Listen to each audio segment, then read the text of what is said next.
rules for retrogrades.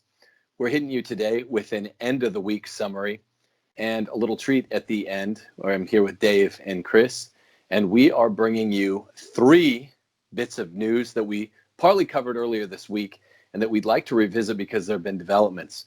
The first of these, we're quite angry about a couple of these, really all of them throughout the week, was Cardinal Dolan calling Father Robert Morey's prudential judgment a maybe not so wise one to deny the Eucharist to Vice President Joe Biden. We came to you with some real hard-hitting commentary midweek on that, and I'd like to talk about it some as we get going here today.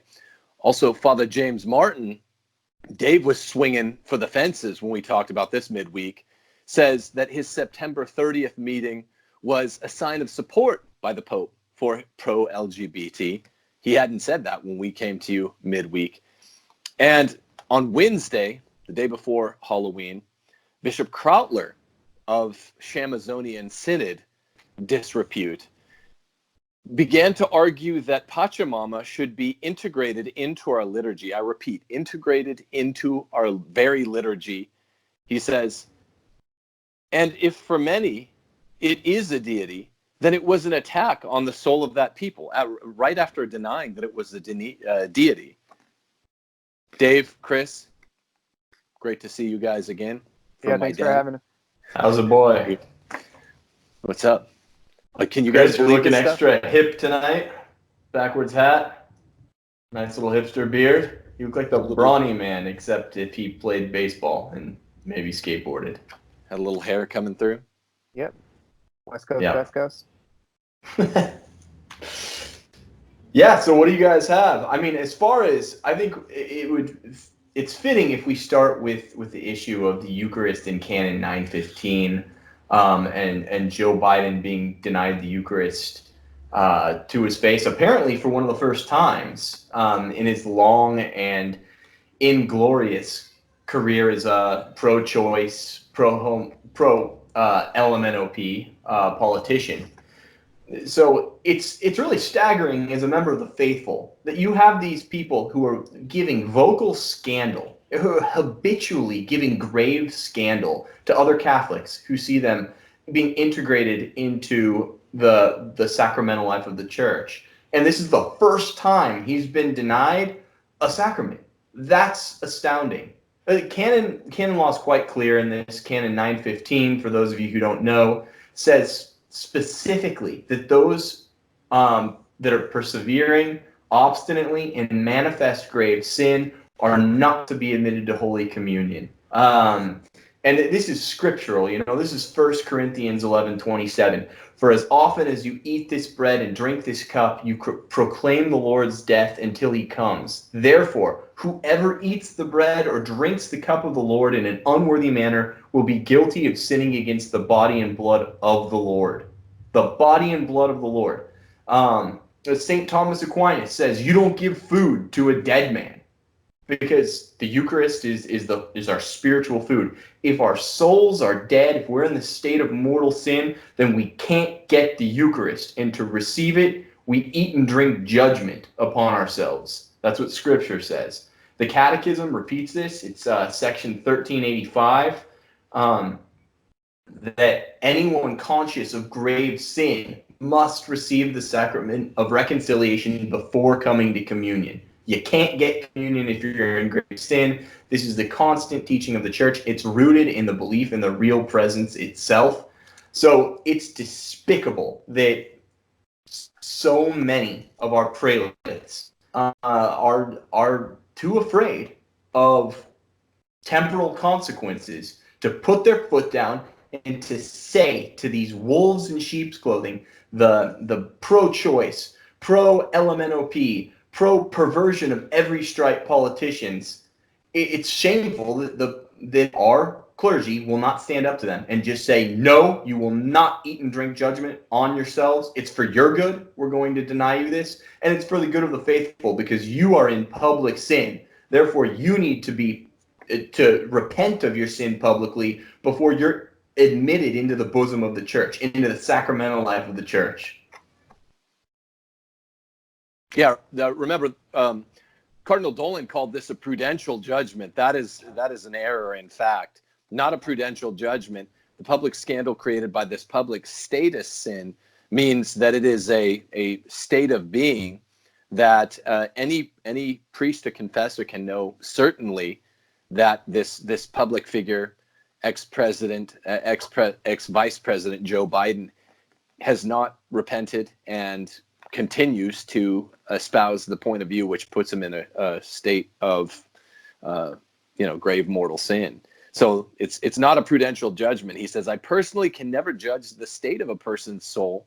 I'm not there as a tribunal. You're not meant to be there as a tribunal. As a matter of fact, Biden is reporting widely that the Holy Father regularly gives him communion. This is a real problem, is it not? And it's couched in this language. You hear the language of Pope Francis so often invoked to justify giving communion to just anyone who presents themselves, whether they're a grave public sinner or not. You hear the language, the Eucharist is not a prize for the perfect, but medicine for the sick. Okay, that's true. We all acknowledge every Catholic knows what Eucharist does, right? It remits venial sin. But if you're in grave sin, you're not sick. You're not spiritually ill like you are with venial sin, are you? You are spiritually dead. Cold right? body. Though you are dead. So it's not that we're saying, oh, you have to be perfect to receive the Eucharist. No, all Orthodox Catholics know that to receive the Eucharist has the effect of remitting all venial sin. But we also know that when you're in grave sin, you're dead. You're not sick. So you have no business receiving spiritual food when you have no spiritual life to sustain. It's not an apt application of this Pope Francisism. Obviously we could do a whole show on this misunderstanding of what God's mercy actually is. It's very much tied to his justice. In fact, the pattern throughout the biblical narrative is that his mercy comes through judgment. It comes through the administration of justice. So think of Noah with the flood. So the righteous are granted mercy precisely through the justice, the judgment of God on the wicked. Same thing with 586 BC with the Babylonian exile and so on and so forth. You also see this in the book of Revelation. But we have to take a step back. The parousia. The parousia, all the sins of the world will be made known at the second coming so that God's name will be glorified, and we're going to see his outpouring of mercy on all the faithful. Yeah, so I think actually this gets to the heart of, if we look at our Catholic faith, this is the heart of it, right? That God is truly present, body, blood, soul, and divinity. They're present under the appearance of bread and wine at Holy Mass. So this is why it's such an issue for Catholics, that if you look at a lot of the issues surrounding what's happening in the church, it all has to do with the liturgy, right?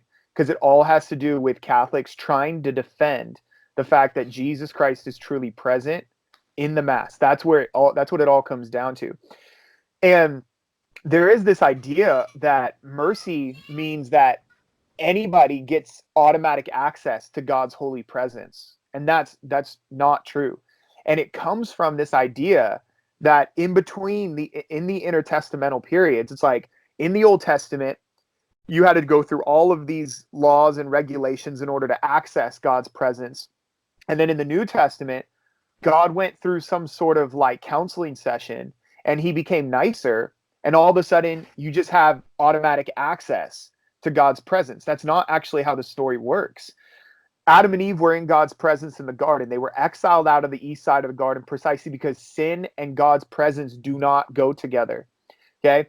You go fast forward all the way to 586 BC. God's presence leaves the temple. Israel is exiled to the east side. They go to Babylon. And then you see in 1 Corinthians 11, what you were citing, Dave, the principle still holds in the New Testament. If you approach the Holy Eucharist, God's real presence, in a way in which you are carrying grave sin, or you're not recognizing that it's Jesus' body and blood, you eat and drink judgment. That's in the New Testament, people. That's not the Old Testament. By the way, read the next line that comes after that, Dave. What's the last line that you said? Verse 20 what? Do you have it? 11:28. 1 Corinthians 11:28 would be each one must examine himself before he eats of the bread and drinks of the cup. And then what does it say right after that?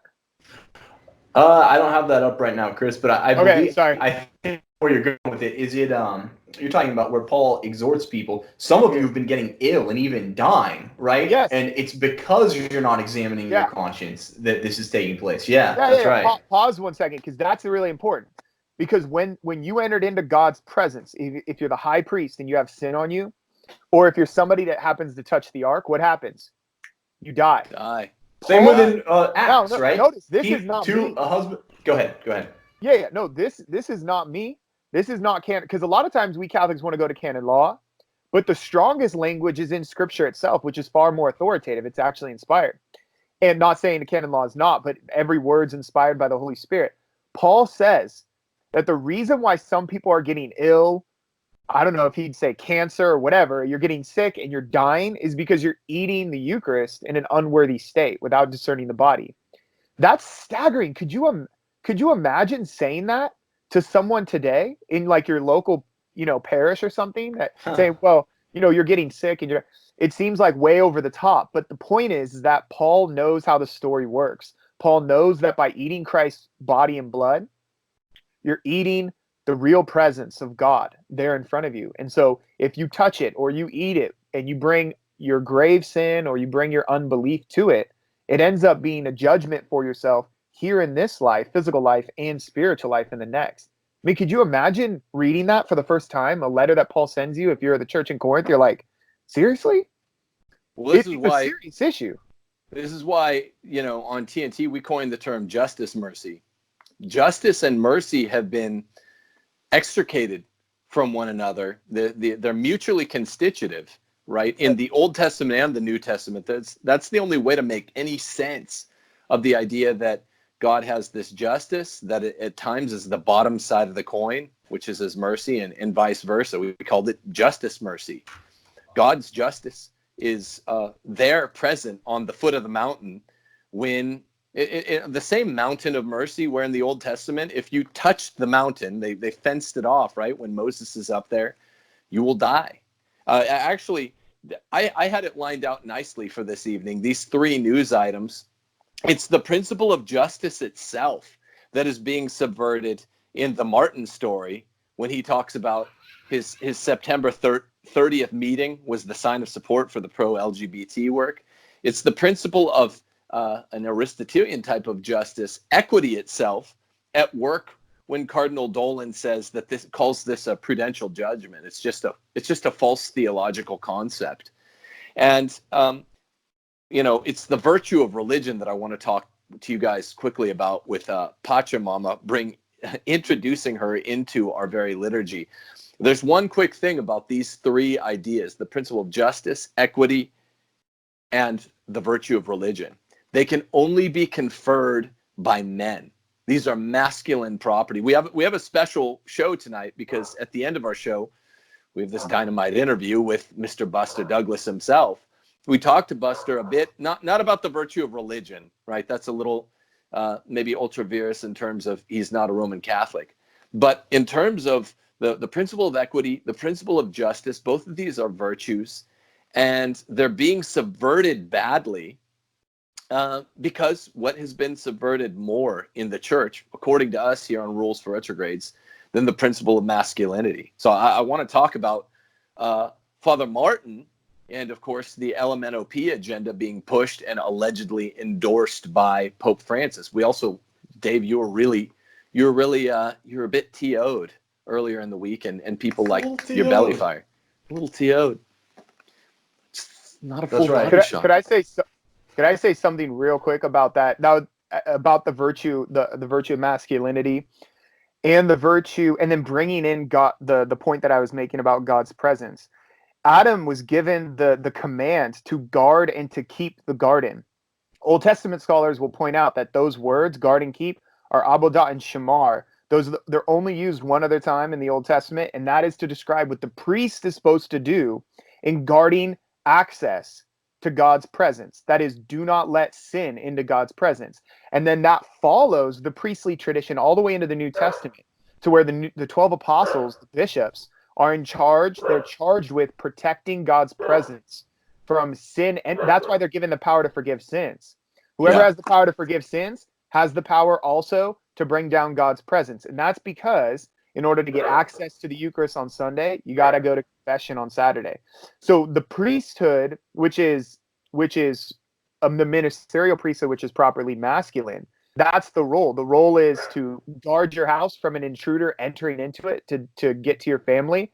For the priest, for the bishop, that's literally your one job. Your one job is to protect the tabernacling presence of God in the Holy Eucharist. And then your second job is to get the sins forgiven, to forgive the sins of those people that are around the presence so that they have access to that. Not to hand out the Eucharist and just say everybody gets it. Right, teaching, sanctifying, and governing, the threefold munera of the bishops, right? This is what they're there for, to teach, to sanctify, and to govern. Everything flows through that teaching office, obviously, as the Great Commission was given to the apostles and their, I guess, spiritual progeny. But sanctifying is part and parcel of this central mission. And when they are admitting anyone who desires to the most august sacrament of the Holy Eucharist, then they're certainly falling short of sanctifying. They're certainly falling short of defending God's holy presence. And Chris, what you were saying earlier, I was going to add to that in Acts 5, where Ananias and Sapphira give lie to God into the early Christians by withholding alms and kind of lying about it. And what happens to them? They die in the presence of Peter. They fall down dead, right? One at a time. So I don't know where we've gotten this misconception that everything in the church has to be real nice and pleasant and happy. No, there is a serious responsibility when you're dealing with the holiness of God's presence. If you're dealing with the holiness of liturgy, there's a serious and grave responsibility on the part of the bishops, the priests, and the faithful to almost purge what's unholy, what's foul from among us. I do think that. Yeah. Go ahead, Tim. No, sorry. I was just going to say we don't want to be. Of course, I mean these are great biblical thoughts and typology between Old Testament and New Testament. But the push is coming from the episcopate and from the Vatican, and the perfect evidencing of this comes from Father James Martin's September 30th meeting itself, right? It's a subversion of the principle of justice, but in the ultimately the push for the LMNOP agenda that's coming, it emerges along with the popular drive in the American public, is being endorsed at the highest levels, which is precisely what Father Martin is saying. He's out there turning all our stomachs by announcing. And what is it really but an attempt to normalize the sacrament of the Eucharist in the hands, no pun intended, of practicing LMNOP people. That's what it is. It's an attempt this is the ultimate victory for the radicals in the church, in the Vatican, in the episcopate. This is their goal, is to normalize at the highest level from their point of view the apotheosis of sexual sin, which for them is LMNOP, for many of these bishops who are pushing this stuff. And they want the Eucharist in the hands of actively, openly homosexual practitioners. That's the goal. That's the connection between these two stories. It's the subversion of equity being subverted with justice. I mean, okay, so possibly I could see that being the case, but I'm not fully there. I think what it definitely tells us, what it certainly tells us, and I've even said this when my wife was going through RCIA and was being subjected to heretical materials in there. What? Yeah. Oh, what? Yeah. Crazy, right? Yeah. Saying that Mary wasn't ever virgin because that would denigrate sexually active females. Yeah, that was in the RCIA materials. But, I mean, one of the questions that I think has just been well answered, that was my more naive days, but I'd be like, do these people actually even believe I think what we're seeing now, what we're seeing play out is the consequences of a real lack of belief in Christ's presence in the Eucharist. And we know from statistics, right? Or I in think Christ in general. Yeah. That too, Chris. But I mean, especially with regard to the Eucharistic abuses, it's just that these people can't believe in the real presence. But if you put all of these documents together, what does even the ecology, the primitive ecology of Laudato Si, with the exhortation, Amoris Laetitia, which is all about getting the Eucharist in the hands of sexual sinners, right? And really everyone understood that as codified homosexual sinners that do not have to forswear their sin in order to return to the sacrament. It's not the prize for the perfect, as Francis says. Then it's not jumping to any grand conclusion, Dave. It's the people pushing it are the episcopate, the Vatican, the worldwide episcopate in the form of the Vatican. And it's always sexual sin. It's always the endorsement of the LMNOP agenda, LGBT. And it's always an insistence in the realm of abortion, homosexual, contraception, etc. I guess heterosexual fornication, just to get it out there that I, the priest, I, the confessor, personally can never judge the state of a person's soul. This is a prudential judgment. It's just not. It's canon law. And for public, because the priest can't know every single person that's coming up. It's just the big public sinners that it causes scandal. We're right back at the Pachamama thing. Well, here's the other. Sorry, Chris, go ahead. No, go ahead. The other thing is, like we were talking about on 2 shows ago, you can judge the state of people's souls. You can judge their intent by the actions undertaken. So, I mean, if people are living in a disordered sexual relationship, whether heterosexual or homosexual, you can judge that they're meaning to do these actions. They're meaning to kind of dedicate their lives to this sin, this vice, right? So it's perfectly natural and fitting and just that a priest, a confessor, would be able to hear this or see, because many of these sexual sins are public in nature. They're not just, I mean, maybe the acts are happening behind closed doors, but the nature of the relationship is manifest to a whole community. So the priests can see these things, and they're in a very good place to say, okay, you're in this state of sin right now. I can tell that by your actions, by your lifestyle. But even if you weren't, I guess, individually culpable, there's still something to be said for protecting the integrity of the sacraments by withholding, as an example for the rest of the congregation, the rest of the ecclesia, right? Because if you're giving the Eucharist to people living in manifest grave sin, regardless of if culpability is diminished by circumstance and all the Amoris Laetitia stuff, you still are scandalizing everybody else who sees maybe a man living with somebody who's not really his wife receiving the Eucharist. And then that calls to mind the whole of the church's teaching on sexual sin, fornication, divorce, and remarriage. Yeah. So there's a distinction between, also, I think we get it, but just want to emphasize it, because a public sinner, someone that's contributing to scandal, especially supporting abortion. I mean, that's huge. And then you have someone that you don't know. There's a guy that works down the street. You don't really know him. You see him all the time, but you're still supposed to issue warning, right? A signal flare that says, "Hey, you're about to come into God's presence and receive, and make sure you do it in a worthy manner." There were all sorts of things too in the traditional liturgy that communicates that, right? By receiving on the tongue, by kneeling, by having altar rail that kind of blocks the distance between God's presence and the people. In the Orthodox liturgy, you have that huge veil. I mean, we don't have a lot of those anymore.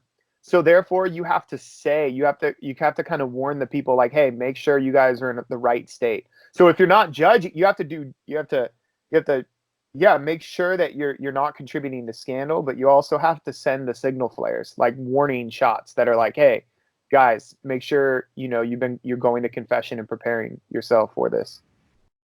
Yeah, a mutual friend of ours, Chris, I won't mention names, a relatively well-known mutual friend of ours told me the other Sunday he was at Mass and he saw two LGBT women holding hands on their way up to receive the Eucharist, and they were not denied. So this is another instance, along with a vice president who has publicly supported abortion, of a kind of public status of not being prepared to receive the Holy Communion, and it's not a prudential judgment. That's why it's in the canon law. I want to also, as a kind of way of further evidencing that this all goes together. Not only is it kind of naturally evidenced by the robbing of manhood from the church, from the clerics and from laymen, but also supernaturally evidenced by the fact that so obviously there's some kind of design to do it. It's a masculine issue. It's an issue of manhood in the church. I'd like to talk about it's what an issue Bishop of our Krautler original says. vocation. Sure, to guard God's presence. But this is the very point. So only men can do it. I mean, that's the idea. Only men can do it. Only men can guard the presence of God, can teach, which is actually, according to Aquinas, has something to do with justice. And equity is putting someone in the position they would have been in before they were wronged. Also, the virtue of religion. This is not a natural, not necessarily a natural virtue. This kind of bridges the gap to the supernatural virtues. Sure, it's like the main one. Yeah, the main supernatural virtue would be religion. So Bishop Krautler is saying that Pachamama should be integrated into our liturgy. I don't know how one gets around this with there's no benefit of the doubt to confer here, is there? This is open declaration of war on the virtue of religion in the Catholic religion. It's paganism. Right, and what's with the silence? Again, so many of these outrages that we're seeing left and right, it's just a daily flurry of them in the news, right? Like, I wake up in the morning expecting to check the news and be like, what big blasphemous disaster am I going to be to stand aghast at today? And have a sinking feeling in my heart knowing that we're going to see little to no response from the people who should be speaking the loudest. And that is a lack of fortitude. We're witnessing just a total and complete lack of fortitude at the time, because you need fortitude. You need these virtues the most in the most difficult times. That's when our manhood is tried the most, right? Is when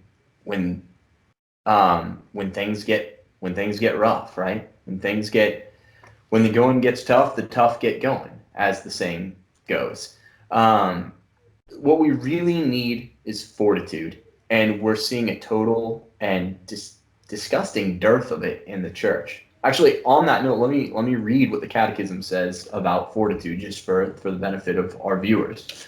So the Catechism talks about fortitude, which is one of the four cardinal virtues, and it's section 1808. So fortitude is the moral virtue that ensures firmness in difficulties and constancy in the pursuit of the good. It strengthens the resolve to resist temptations and to overcome obstacles in the moral life. The virtue of fortitude enables one to conquer fear, even fear of death, and to face trials and persecutions. It disposes one even to renounce and sacrifice his life in defense of a just cause. The Lord is my strength and my song. In the world you have tribulation, but be of good cheer. I have overcome the world. And that's a quote from Christ. So, but wait, lack of fortitude on whose part? Because if we're talking about the mission foundation of the Italian Bishops' Conference, I think there's a kind of inverse perverse fortitude to push this agenda. We have to identify the parties, the clerics. I think there's a kind of look, as the old Royal Air Force would say, who dares wins. Did someone just get murdered, by the way? Who is that? Is someone Is dead? this still Halloween? We're not recording this on Halloween. Yeah. There's a tremendous amount of fortitude and daring. Who dares wins. If we're talking about the parties who are intending to do this, I don't know. It doesn't require that much fortitude for us to speak out, but there are two sides to this, right? Adversarial parties, and the one side is full of pluck, right? Vit and vinegar, and they are just hitting us every day. The Italians Bishops Conference, they want to write a prayer, or it came out Monday or Tuesday, to Pachamama, and Bishop Krautler wants to integrate her into the liturgy. But where are the good guys? That's what I mean. I'm saying, where are the good guys in all of this? You can't just sit on the sidelines. I think what they're thinking, what many of our good bishops are thinking, is that they're just going to lay low for a while and kind of watch from the sidelines and see if the seas calm down, and then kind of just slowly right the ship. These are not the times for that kind of. It's like the opening course. homily in Boondock Saints. Remember that? The opening homily when they walk in. Yeah. What is it? It's good.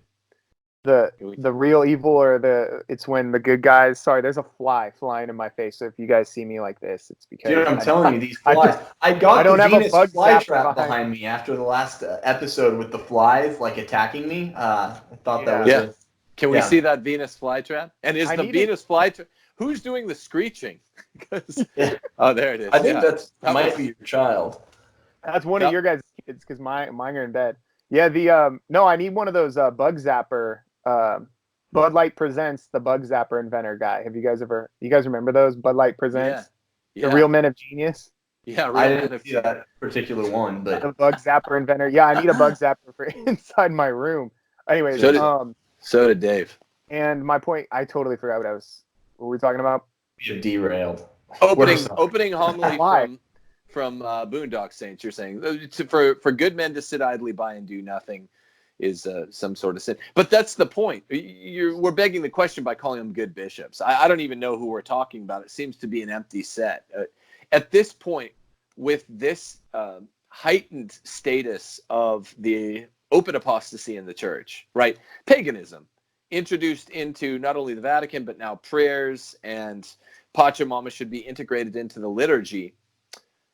I don't think that that bishops who are sitting idly by are good bishops who lack fortitude. I mean, maybe there are some laymen that are like that. I think they're just happily quiet that their agenda is being fleshed out, instantiated. Okay, but fortitude comes within the larger scheme of the four cardinal virtues. So for people that are out there, and you guys can add to this or correct me, but prudence is the virtue of sort of gathering all the facts and figuring out you're going to make a decision. Given all the facts that you've been given, you're going to make a decision. Applying the law to the facts. Yeah. Right. Sorry. So temperance is then deciding which action accords with prudence, what's the most efficient way to get there. Then fortitude to face difficulty in reaching that obstacle, all for the sake of the fourth, justice itself. And the coordination of all four of those virtues, when all four of those virtues are coordinated, is what the ancients called wisdom. So at some point we have people that, I mean, they have a prayer to Pachamama now. So you want to add that into your fact book, okay? Like, here's my book of facts. I'm gathering all this information. And some people are like, okay, yeah, okay, they did this prayer, or this person said that thing. And for some people, they're given. And you have others who are like, okay, maybe these are the good bishops or whoever, and they're like, okay, the right course of action right now is to just pray, not say anything publicly, maybe talk behind the scenes to some of my fellow bishops. Bishop Athanasius Schneider, he might be might be exercising the virtue of temperance by saying, no, I need to say something publicly. Then fortitude. So maybe some of them are like, I need to say something publicly, but they don't have the virtue of fortitude because they're scared. They're people pleasers. But the fact is unless you have all three of those coordinated, you can't reach justice itself, and you definitely can't have wisdom. And so you have all four of these virtues, and I think it's I mean, for example, for me, it trying to decide which bishops are good and which bishops are bad. It's so difficult because you just don't know if some of them. I know, Tim, you're going to press me on this, but I get the feeling like I can't necessarily decide. I don't know if I have all the facts in terms of this bishop wants to do this and this bishop wants to wreck the church because of that. You know, it's like it's hard because you need a lot of the facts, and I think that in the last year we're seeing a lot of the intentions come forward because of their actions and so on and so forth. But it makes it difficult to discern because there is a dearth of knowledge. You even talk to good priests, good faithful priests that sometimes were taught the wrong thing in seminary, and so they just don't know the faith. I mean, Voris has made this point multiple times where there was a faithful priest in his archdiocese, and he was saying something about the Blessed Virgin Mary. I think she wasn't assumed into heaven, or she wasn't sinless. And a woman went up to him and was like, "Did you know?" And he corrected himself. You know, so you just don't know. You have to. Part of the virtue of prudence is getting all the facts down. You know, Right, Chris. Sometimes you need more facts.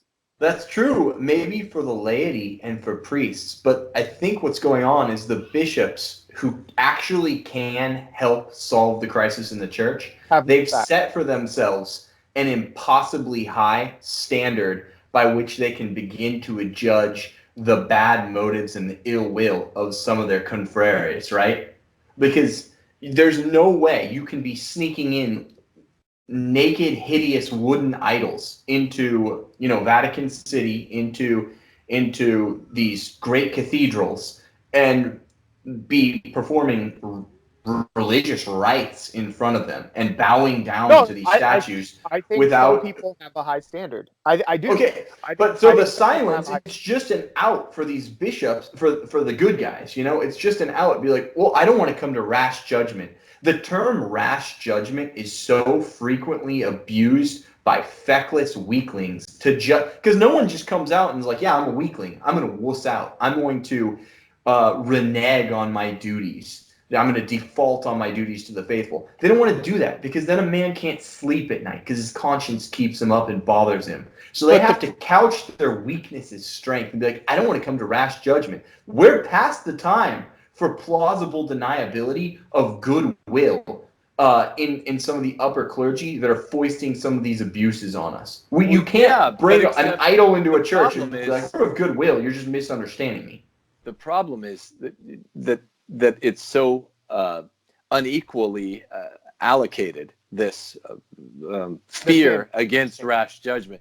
Yeah, I mean, so it's all of the weak, quiet ones will jump on a rigid, right, a retrograde bishop or priest. They'll jump on Schneider, they'll jump on Burke, they'll jump on the case of anyone on the side. So I don't think it's a rash judgment fear. I really don't. I think it's we have to be at the point. I mean, we're all fed up, right? Yeah. Retrogrades are fed up. We have to be at the point where we assume now, given the conditions for the possibility of this mass apostasy, that silence means a tacit approval. We're just past the point where I don't even think I don't know who we're talking about, but when there is paganism in the house of God happening, then I don't. Maybe it's an issue with a lack of intestinal fortitude. I think more it's an issue with the virtue of religion. I think some people think that there's a different way to go about it. And temperance. Go ahead. Sorry. Well, I just think there are some people that, some bishops and maybe some popular, I don't know, Catholic, I don't know, media types out there that are like, no, I disagree with this. In my personal prayer, I disagree with it. When I'm talking with my wife or my family about it, I disagree with it. But their temperance is saying there's a different way to go about it. Instead, I'm just going to pray about it, and I'm going to, I don't know, Yeah. But Cardinal Dolan was questioning the quote-unquote prudential judgment by this very brave Father Robert Morey in the first place. That's what he went on, I think it was Good Morning America or something, and talking about. They're definitely not they're not slow to speak out.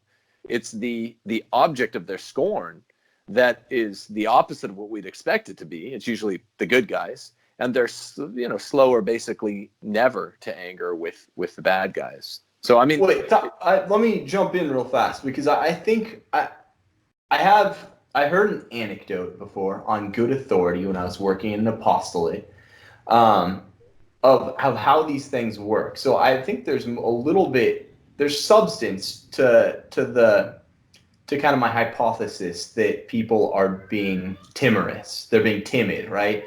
Some of these bishops are afraid to speak out because of perhaps they see powers aligning in a different direction in the church. So I heard that like a junior bishop, a newer member of the USCCB, had spoken out and taken issue with one of the old guard at a meeting of the U.S. Conference of Catholic Bishops. And basically, a couple bishops took this junior bishop and kind of pushed him up against the wall and were like, who are you to say this? Who are you to take issue with us? You're just a young guy. You're new. You don't know anything. Did you have this on good authority, though? Did you have this on good authority? I did. Yeah, I did. This is... I'm not going to divulge where and how I heard it, but yeah, I very much believe Well, this. I've heard a million of these stories, Dave. It's just a question of, since there's never a name to the face, what it does is it enables a narrative, a kind of meta-narrative to continue along, that there are a bunch of faceless, albeit basically good men in the church that still love the right things. And I mean, this is what the faithful have grown so tired with. It's like, no, I don't believe there's certainly probably a few of those. Maybe your story's true, but I think I don't claim any personal knowledge of this, by the way. But that's just something that was relayed to me that I tended to believe. They're just a minority. Skeptical.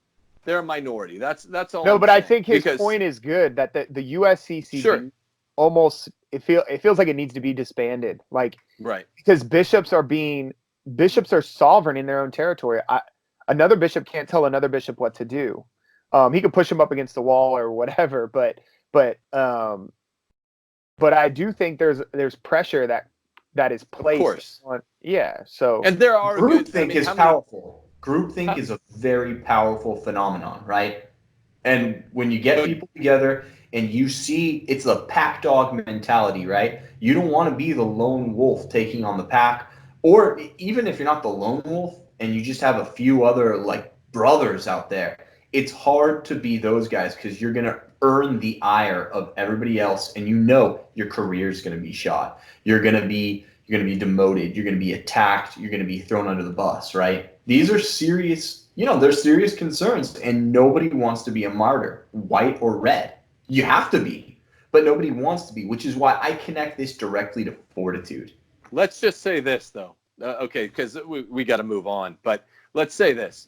If bishops don't act, to cleanse the house of God against idolatry being introduced into our prayers, into our churches, and into our very liturgy, they're bad bishops. That's the bottom line. It doesn't, because this is where what Cardinal Dolan said is true. I personally can never judge the state of a person's soul. That's not what I'm trying to do. But what I can say is bad bishop, bad shepherd, stumbling block. That is not judging the state of their soul, what's motivating them.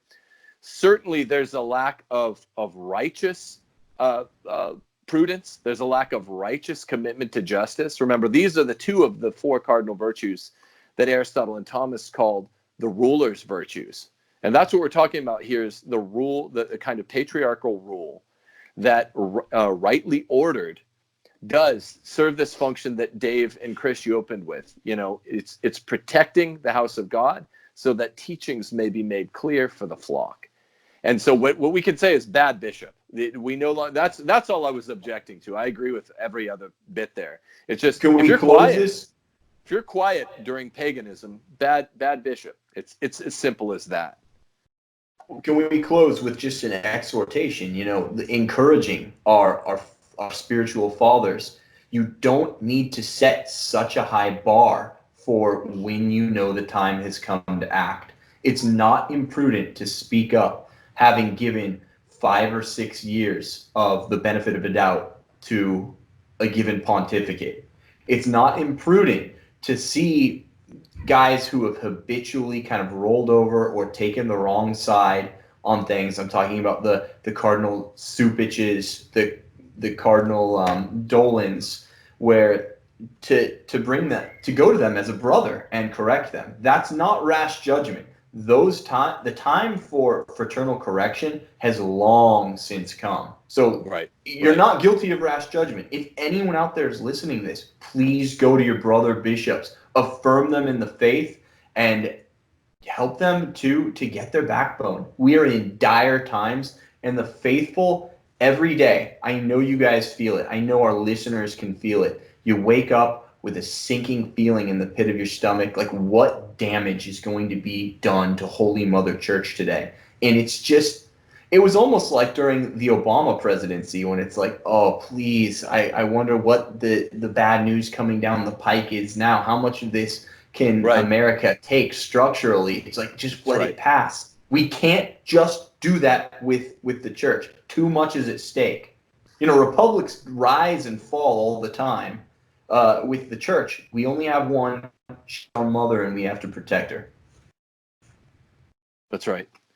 Yeah, and on that note, what darkling plan, what new element of the darkling plan is being hatched today, in Rome?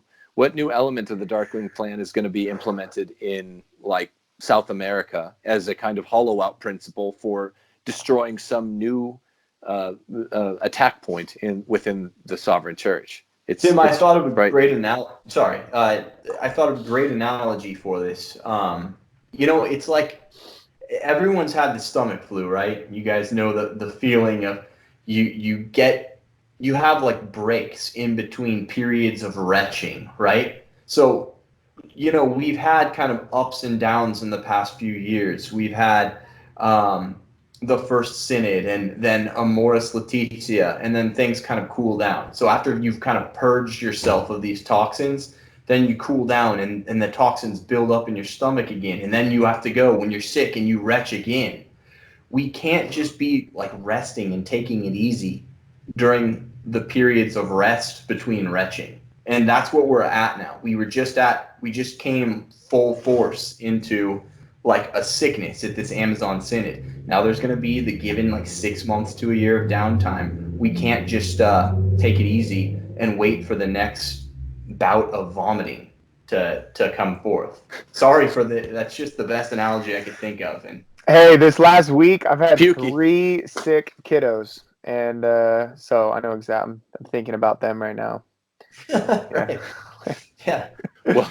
Well, we on that note, yeah, I think it's as we've said already. I think each of the shows that we've got in the books now is a problem with the manhood, a problem with the fortitude, a problem with the leading and teaching munis of the church, and that is the problem with manhood, which is especially evident in the LMNOP issue with the episcopate, especially element with just fatherhood, biological fatherhood in the laity. So what we thought we would inject a little shot in the arm, and that is the interview that we have in the second half of today's show with Mr. Buster Douglas.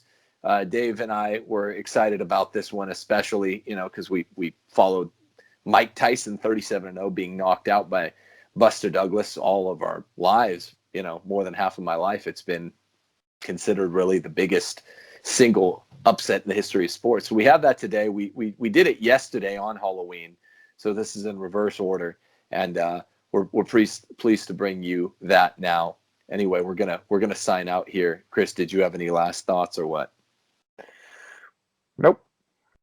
Cool. I've got one, and it's actually a really good analogy with what's going on in the church right now with the Mike Tyson Buster Douglas fight, if you really think about it. And I think you guys probably see where I'm going with this, right? It looks right now, just from from the outside looking in. 42 to 1 odds. Right. The deck is stacked against the good guys prevailing at this point. We've seen a lot of Cardinals that are of dubious reputation come forth in the last few years. We've seen a lot of things that look like they're kind of rigging the deck against us. And the Dawn Kings of the Catholic world. Right.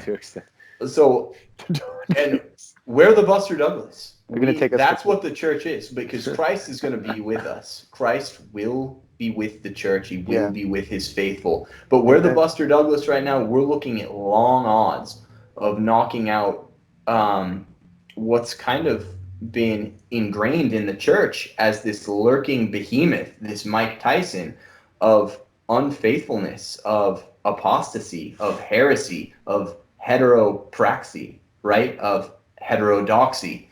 These things are all there, and they look very, very fortified. They're dug in, right? But if we stay faithful, and if we practice the virtue of fortitude, the virtue of prudence, just like we're going to get to in this Buster Douglas interview, he did in his fight with Mike Tyson, then we can overcome everything with the help of the Holy Spirit and through the promises of Christ. Nice. All right. Well, right now, without further ado, we present the interview we conducted yesterday. I hope you guys enjoy it. Everyone, stay tuned for 3 more shows next week. Rules for Retrogrades. Peace out. See you then. Peace out. This is Tim Gordon with Rules for Retrogrades, here with Dave and Chris. And on the line, we have a real honorable guest, Mr. James Buster Douglas, who was the man to knock down the feared champ Mike Tyson in February of 1990. We're super honored to have you with us here today. James, how are you doing? I'm doing great.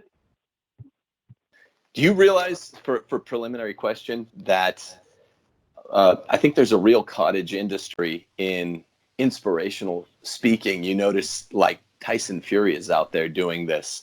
He's really capitalizing on the idea of being an underdog, and he fought 8 great rounds and then got knocked down in the 9th. You took on the most feared man in the world, James, and you fought 7.9 great rounds and then got knocked down right then.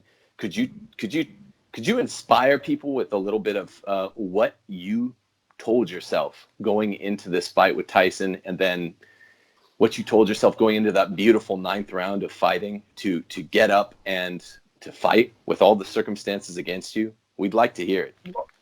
Well, going into the fight, agreeing to fight Mike Tyson for the heavyweight championship was a dream come true.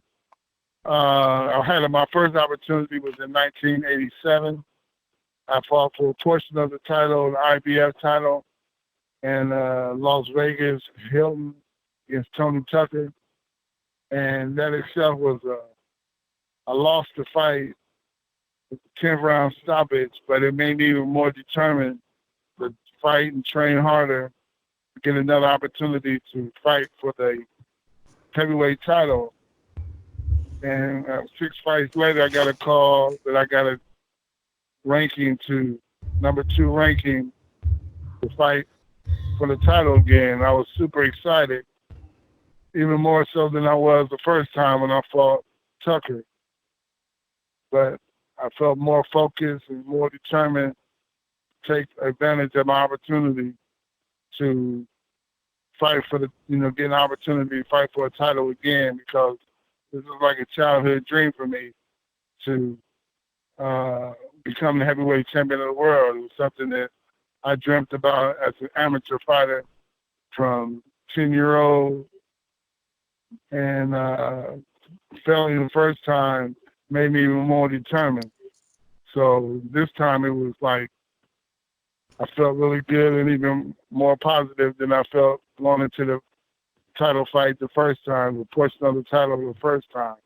Even though I knew I was going against one of the most feared fighters, champions of all time, I felt very confident in my abilities that I could do it. So I was very positive, even though the odds were against me tremendously. I felt even better about going into the title fight my second time than I did even my first time. Oh, wow. Yeah, even against, obviously, Mike Tyson at the time was just a tremendous step up from your first IBF title fight. We're talking about the lineal champion, the unified champion. So even going into that, one of the themes for our show, Rules for Retrogrades, is really masculinity in a culture that maybe has eschewed masculinity in many ways. Can you tell us, going into this fight against such a feared man that was knocking people out left and right, mostly in the first 3 rounds, right? Were you nervous? Were you a little bit, scared? And how did you overcome that? What pushed you to overcome that fear that you felt, if any? Well, going in each and every fight, you get a little, jittery, that get a little excited, nervous, whatever you want to call it, going into each and every fight. Of course, going into the title fight is even more so. But it's just to let you know that it's about to happen, and you just don't let it overwhelm you to the point to where you can't function. And like I said, I was really excited about the fight, getting that second opportunity to fight for the title. And, I was confident. I just felt good about it. And I figured it wasn't going to be no surprises. I knew who I was going up against. Like I said, I had been there before. And in the first time I had a shot at the title, I had a little inkling. I was given an inkling of a chance to win it. And of course, coming back the second time, there was no doubt that I wasn't going to win the title in most people's eyes. But me personally, I felt very strongly about my chances of winning the title. I had fought under, an undercard of Mike, 6 of his defense leading up to that fight. So I was pretty much aware of how everybody felt about him and how menacing he was. But I never got caught up in all of that. I just maintained focus on what I had to do to get my chance to battle against him. But I was confident. I felt very confident, and even more so than I did against Tucker. And I was just positive in my abilities. Yeah, against Tucker. Sorry, go ahead, Chris. Yeah, Buster, I was wondering, did you watch a lot of film? This is probably a dumb question, but you probably watched a lot of film of Mike.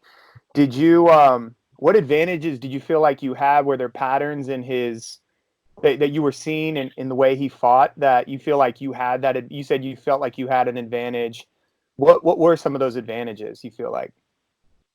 No, I didn't watch any film. I mean, I've seen it live, but right. I just knew that I believed in my abilities. I knew that I had the tools to compete with this man, and that I was able to, once I got myself in condition to do whatever it took, I was very confident in my abilities, and I knew I was ready, and I was confident, and all systems were go. And I was just going to let the hands go, as my father always said. Let those hands go. You're not being to hesitate and doubting yourself. It was beautiful, kind of beautiful going into the fight. Your dad wasn't there in Tokyo with you, but you said I think you told Bet David, let those hands go and we'll see what happens. That's beautiful. The support that you had from your dad, even after you'd changed him out as trainer for John Johnson, and the beautiful support you had from your mother. You said, God bless her heart. You might not understand this, but a lot of people out there don't have so much support from their parents, even in 2-parent households. I'm well aware of that. And I know I was fortunate enough to have both of my parents in my life, very positive influences. Yeah, I was well aware of that throughout my life, about having both parents there and guiding me along the way. Yeah, your mom, after she read the Tyson autobiography, right? She called you up and she was scared as hell, and she wasn't sure about it, but whatever you told her that night, shortly before she passed, I believe, you convinced her that you were going to win, and she was telling her friends at work you're going to win. That's beautiful, man. When you're a 42-1 underdog, you're down and out. I've been there, not in boxing, but down and out when the whole world doubts you, and your mom is publicly saying this, or semi-publicly, hey, my son's going to beat the so-called baddest man in the world. What did you tell her that night to convince her? Well, she came over to the house to talk to me. Really, it was just to see where I was at mentally, because I was going through a lot at the time, as well in my personal life, because my wife and I were separated at the time, and I was just at this house by myself, and then I was preparing to train against one of the baddest fighters of all time, and she just came over to see where I was mentally, because every time she picked up the phone or talked to one of her friends, they were like, "Girl, I can't believe your baby getting ready to fight, Mike Tyson." Because by then, he was just like King Kong, And so she came over to the house to see where I was mentally. But after we talked, and she seen it in my eyes, and she felt that I was focused, and I was, had no worries about nothing but what I was headed for. She was very confident in where I was, and she told everybody after that, was like, "Oh, Buster's gonna win the fight. He's gonna do it. He's gonna do really well." Beautiful. Hey, Champ, I wanted to ask you, I've read, I think it was an ESPN interview with you, where you said when you got knocked down in the 8th, actually it didn't faze you that much because you felt like you had Mike's number at that point. You felt like you kind of had him figured out. But at the same time, taking, I think it was 2 uppercuts in a row, obviously that takes your legs away, that wobbles you for a little bit. What did it take for you to get up off the mat? What were you thinking at the time? Obviously, aside from the fact that maybe you haven't figured out, and if you can just keep it together, you can knock this man out. But what were you thinking? How did you pull it together? Once that happened, it was he caught me with the uppercut, and when I went down, it was like just for that brief moment, I stopped fighting. That brief moment, I stopped fighting. Just trying to look at him, look in his eyes, and say, "What do you think about me now?" And she showed me by hitting him with that uppercut and showed me that he was still in the fight. And I was totally focused when I was going down, like really upset at myself for just that brief moment, wanting to relax and take a moment to reflect in the middle of a war. So he showed me with his actions that he was still in there trying to get me, and I was still focused enough to, pick up the count and get back up on my feet and continue to fight. I see. Now, did you, going into the fight, were you drawing upon, I mean, obviously it takes character. Why boxing is such a great sport is because every time you step in the ring, you're risking everything, really. You're risking serious injury. You're even risking your life. And I think that's why a lot of people admire, on even people who don't know about boxing, they admire the spirit of the fighter. There's something noble and profound about it. Was there some lesson that maybe your father taught you about how to steel yourself, how to ready yourself for what to everybody else is a scary situation, taking shots from some of the biggest, strongest men on the planet? Yeah, well, I watched my father in his career, what he had to go through, and that was a big example for me, because I remember him leaving out of the house with a big red Samsonite suitcase when he had to go and fight, and 9 times out of 10, he always went into enemy territory, meaning that he was always going to the guy that he was fighting backyard to fight him, where he would go to his town and city and do battle with him and come out mostly win. But, having that, and then my father's tutelage and my mother's wisdom, made me a complete individual where, I was willing to face just about anything. And, that was just an obstacle in my life, and I had to deal with it. And by growing up with 2 wonderful individuals as my mother and father, it helped me compete and be able to overcome those odds and be successful. Your father was Dynamite Douglas, for people out there, a prize fighter of merit in his own. I guess it was the middleweight division. But there's a different kind of strength in your parents, right? Your dad was fiery and passionate, and all the writers out there say that you had your mother's quiet strength. It's really, really, really beautiful. Know what? You know, yeah, but it's funny because I hear that and they say, well, yeah, your father was the fire and the fury, and your mom was a passionate one, but your passion was very much a whirlwind of terror because she can raise it up too. She can get mean and get in your face as well. Cause she always told me that's why my dad was so bad because of her, you know. So. Yeah, well, I heard the story about you were in second grade and some bullies were picking on you, and you went home and told your mom, and she said, fourth grade. Oh, I'm grade. sorry. Well, either way, she told you, you're either going to deal with them or you're going to deal with me. You get out there and you go fight them. I don't know if kids' moms tell them that anymore. I think it's good to say what your mom said to you, and I think we need a healthy dose of that, a shot in the arm now. What do you say? Yeah, no doubt, because she ran the household, because he was always at work. If he wasn't working, he was in the gym training or going to a fight, and she was left with raising 4 boys, and I was the oldest, and it wasn't an easy thing to do, but she handled it. She handled it. So a lot of different personalities in the house. And she made it known that she wasn't happy.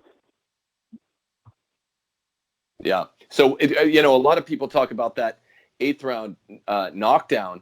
I think it was 1 or 2 seconds left. You don't see that too often. I want to talk about that 9th round where, and I think this is where your story is inspiration upon inspiration. You're already the underdog, right? 42-1 underdog, biggest upset in sports. And really, that was made after the fight. It really wasn't even odds on the fight. That was something that they came up with after the fight. We got to come up with some kind of odds. Yeah. The Mirage? You couldn't even place a bet on it. Yeah. Right.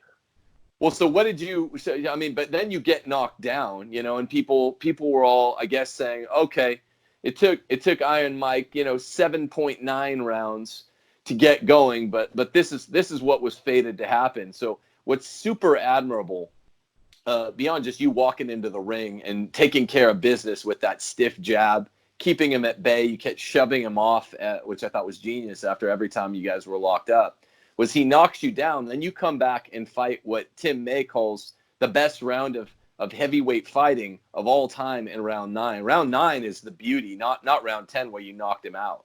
What were you thinking in round 9? Well, I was realized what I did. I knew I made a mistake, but I was still coherent and I was ready to go. And I had to come back and dominate that 9th round because I knew he was coming out. I knew he was revived. He was feeling bad probably the first 8 rounds, and then the first 7 rounds. Then in the 8th round, he caught me with that shot. So I know in the 9th round, he's coming out to finish me. So I know I had to make a statement, and that was that statement round. You make a good point there, because that was definitely round that I had to make a statement that I was still alive and ready and kicking.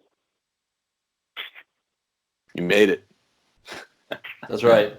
Was he saying anything to you in the ring throughout the fight? I know sometimes fighters, Muhammad Ali used to famously whisper kind of taunts and jeers at his opponents. He was doing it to Big George. Was Mike saying anything to you?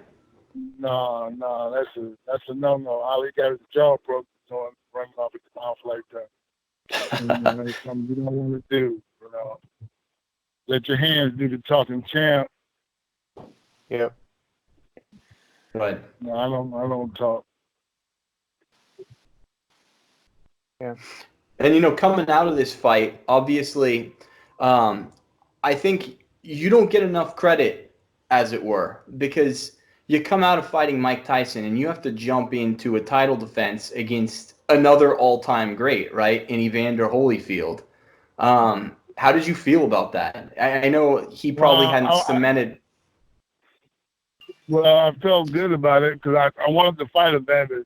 I really wanted to fight Evander, but You know, he was a better man that night. And then it was like, you know, leading up to that fight was pretty tough because I was in court for about 4 months, Don 4.5 King. months. Yeah. Yeah, with all the law, with the allegations of Don King. We had to go through that with Don, and then going into the Holyfield fight. You know, but it happens, you know, but unfortunately it wasn't I didn't do what I thought I was going to do. But Not to jump in on you, but just for the audience, now you were in court with Don King. Was that over the alleged long count that you got? It was over the alleged long count. It was over everything. It was all kind of, you know, I really don't know really what he was complaining about, that the fight should have been called no contest, and it was just a bunch of crap, you know. And it was like, He was mad because you knocked Tyson out. Pardon, yeah. And then with my last fight with him as a contract, he was trying to say we still had a contract. By then, it was, you know, that was my last fight with Don. My contract showed that, but we both said otherwise. So yeah. There's a bunch of stuff I had to go through. What's your relationship with Mike after the fight? Did you guys talk, and have you guys talked since? No, we've talked just recently. About 6 months ago, we were in the fake LA where they had a like a birthday party for him, and I was there, and we talked, and he asked me to be on his podcast. You know, but it's cool now. Everything is good. Yeah. That's amazing, man. When you went, I mean, probably not with Don King so much, right? He really tossed you to the side after the Tucker fight, and he said a lot of really unfair things about you. And then, I mean, right. I don't think a lot of people feel too good about him. Right. That's what I'm saying. See, it's a pretty bad situation. Yeah. Champ, if I could jump in and ask, you know, I'm sure you got a lot of valuable lessons from your father growing up. Is there anything that he taught you that you think should be passed on to this rising generation of young men? And if so, would you please tell it for the world to hear? Well, the main thing my father always said, be yourself and do the best you can in whatever it is that you do. And that's all anyone can ask of you. You know, and just be respectful to other people, and you know, just try to be a good man. You know, and work hard and do the right thing. Everything will work out. Yeah, you said that some of your favorite moments in training were your road work, running quietly with I don't know if it was your I forget which trainer it was. Yeah, your uncle. Yeah, he was there with you in the early morning hours, and the snow was on the ground. What did you like about the road work in leading up to the Tyson fight? It's a peaceful moment, and along with your thoughts, get into a zone, and you know, you just like you just go somewhere else in a peaceful place. You just running, and your system is feeling good. Your body is just like the wind, you know, you're just running along and feeling good about yourself and about what's ahead of you. And, you know, it's a pleasant moment in your life. It's beautiful. Yeah. So settle for me. I've never heard anyone say this, but all throughout that fight, every time you guys would get tangled up, you would shove Mike like 7 feet. Were you doing that to use your length to keep him at bay? Because if you were, he didn't catch on to it. Was that part of the plan going in?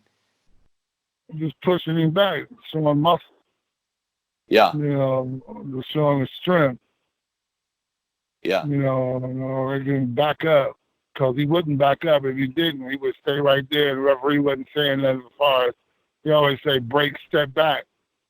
So I would always shove him back, you know, just to get the distance. And right. It looked like, you know, it seemed like the game plan was to kind of keep him on the outside. And this is how it looked how people in the future, like Lennox Lewis, kind of learned to fight Tyson. I think you kind of had him.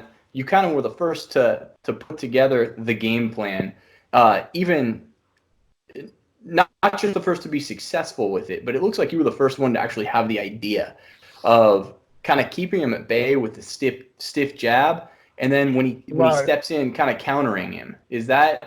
Have you been told that before, or is that the rap out there? The game plan for going in the fight, Mike, was keep that jab out there.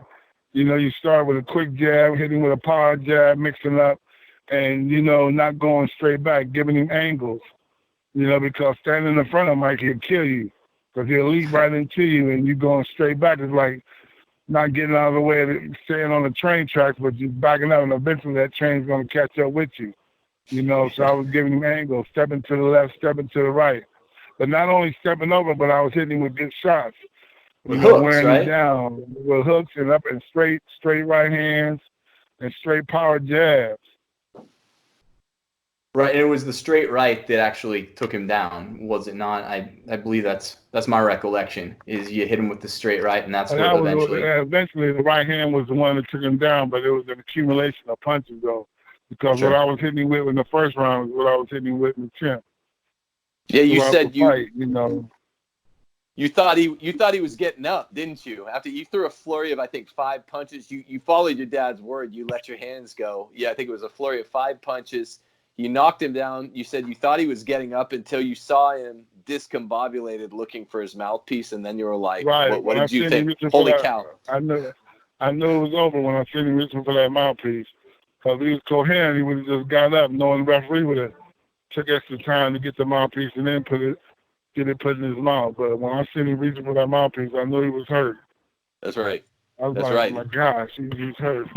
He didn't even put in the mouthpiece the right way. He put it in the side of his mouth like Steph Curry. Well, because he was hurt. He was trying to, but he couldn't. Yeah. That's beautiful, man. I mean, this might be kind of almost a silly sounding question, but what was it like realizing that you had just won, the unified heavyweight titles and the lineal heavyweight championship status? I mean, I just can't think about it. That was a dream come true, a childhood dream come true. Because growing up, we had tons of boxing magazines in the house, and I used to always look at them. Then in the center photo was always a world champion in there with the belt wrapped around it. It was like, wow, that has to be the ultimate. And then to actually experience that was just like the childhood dream come true. That was the greatest moment. It's almost an unfathomable moment of triumph. I have no analogy like it for my life. Maybe the day of my marriage or when a child is born or something like that. But that's what it is. That's what it's like when a child is born. I'm telling you, it's awesome experience. Yeah. Yeah. And that was coming off of your mom had died 23 days before the fight.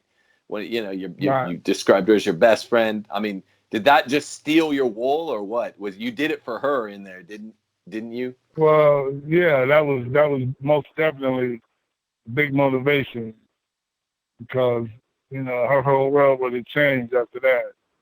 Had she been around, but made the best of it. Just encouraged me even more so because I know she would have been even more motivated. She was happy that I stayed focused and was able to continue. Right. That's beautiful, man. Well, I don't know if people value heavyweight boxing. Like Dave said, it's a character sport. I don't think they value it as much anymore. What do you see? I think the attitude towards boxing has changed over the last 15 or 20 years. And yet, at the same time, there's light at the end of the tunnel. Do you still watch heavyweight boxing? Is it coming back? Definitely. And I'm looking forward to seeing American heavyweight get those belts again.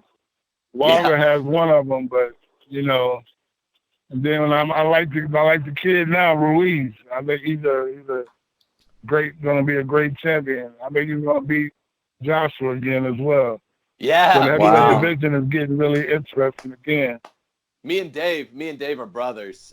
Chris is a mutual friend, but Dave and I have this argument. I think he's going to get Joshua again. Why do you think so? We debate this. I think he's gonna do it again because he's a great fighter. I mean, the kid can fight, man. I mean, he's right in front of Joshua. He wasn't moving around. He's still right in front of Joshua. Joshua caught him with a good left hook, and he got up, but he never lost his focus. He maintained his focus, and he got up and got rid of Joshua. And he's going to do it again. I really believe that because Joshua hasn't gotten any better. And once he gets in there and starts getting hit again, he's going to feel like, oh, my God, it's getting ready to happen again. And, Ruiz is going to come out. But I tell you, I was really happy to see that. I know Joshua was a good champion, but it was a great fight, man. Ruiz fought a great fight. He took advantage of his opportunity. Champ, can you tell me where I'm wrong? Because this is where I saw it. In the third round, where Joshua dropped Ruiz with that flurry of punches, he had that nice combo, and he dropped him. I think all the commentators thought at that point that Joshua, even one of the comments was like, now Joshua is a cool and composed finisher. Watch how he does this. So Joshua saw blood in the water or smelled blood in the water, and I think he stepped in because he has so much power, looking to just put Ruiz away and kind of threw caution to the wind and just got that one punch that messed up his equilibrium for the rest of the fight. Why is that not the right read?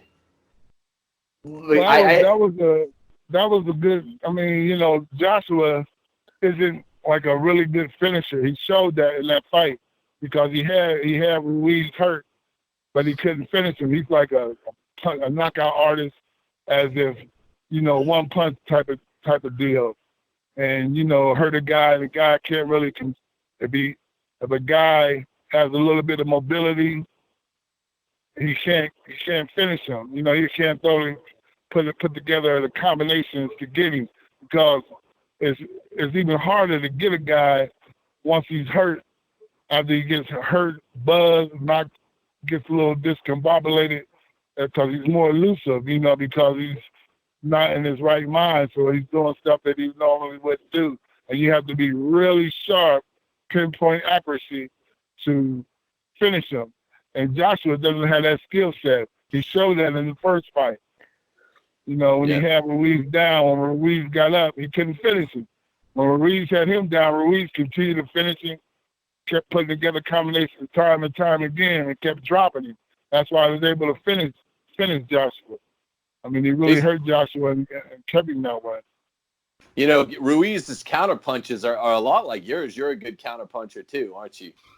Right, and you see the size difference. I mean, Ruiz is 6'2", Joshua is 6'6", and Joshua couldn't even take advantage of his reach.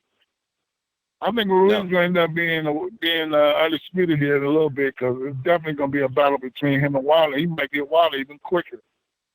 Really? You think Ruiz would take out Wilder?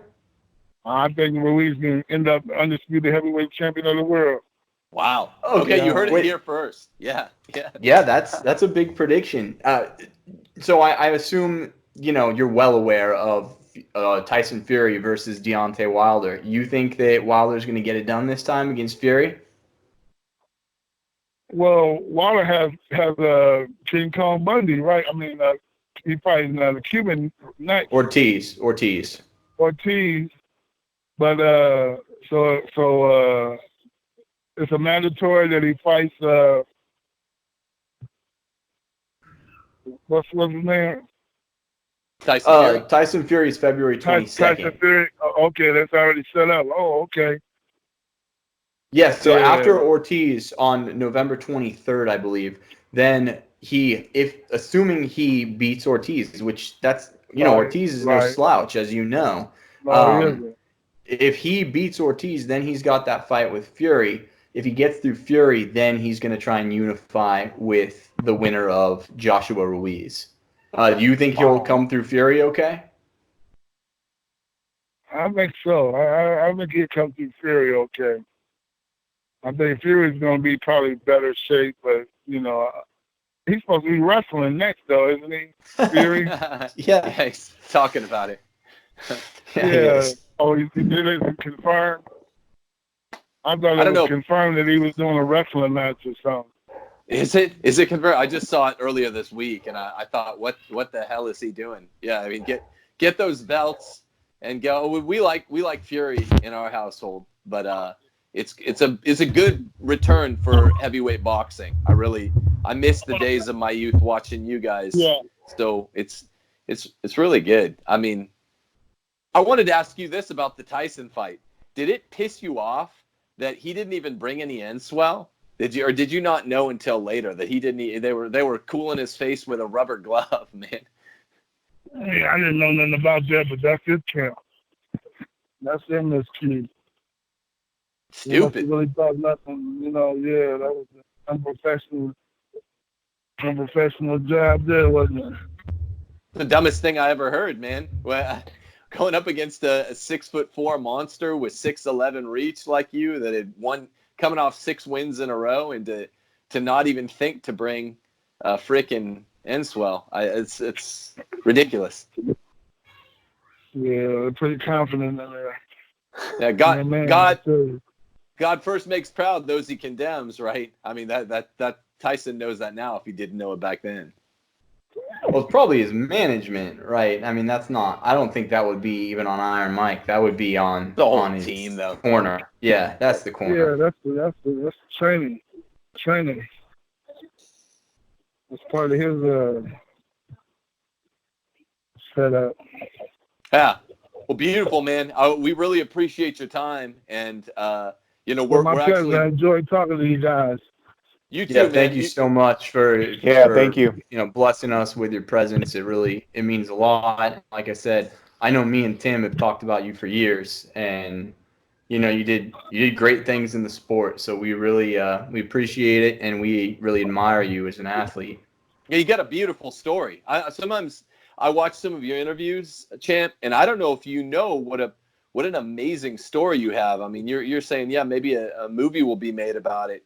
There's a cottage industry of motivational speaking. Tyson Fury's tapping into it with his kind of comeback, but you're the ultimate, man. I mean, you are the Cinderella champ of all time. I'd love to bring you to the local high school here in town and have you talk to the kid. I just think it's a cool story, especially you were sick going into it. Your mom had just passed away, and you took on the scariest man in boxing. It was just a beautiful story. I really think you should capitalize on that. Thank you. Will do. Yeah, we're gonna send you some gloves. I'm gonna have Bill send you some gloves to autograph because we're big fans. If that's would cool you with do us that kindness? Huh? Would you do us that kindness of autographing a pair of gloves? Sure. No doubt. No problem. Thanks so much. No problem. Yeah. You're the man. Well, thanks a million. And God bless you, man. We'll catch up with you real soon, and give Bill my best. He's a good dude. I sure will. Yeah, that's my guy. Okay, you guys have a great night. All right, have a good night. Happy Halloween. God bless you. Happy Halloween. Thank you. Cool. So yeah, well, that's what a good interview. What a good guy. That was a real joy. And yeah, we'll probably wrap up there rather than try to end with some specific thoughts. That was really good. Anyway, Retrograde Nation, peace out. Thanks for listening to Champ Busted Douglas. That was a real joy, something I wanted to do for most of my life. So getting to talk to him was real. Let the hands fly. Let the hands go, son. Yeah, peace. We'll see you guys next time. See you guys. Bye-bye. Bye. That's a no-no. Ali got his jaw broken, so I'm running off his mouth like that. That's something you don't want to do. Let your hands do the talking, champ.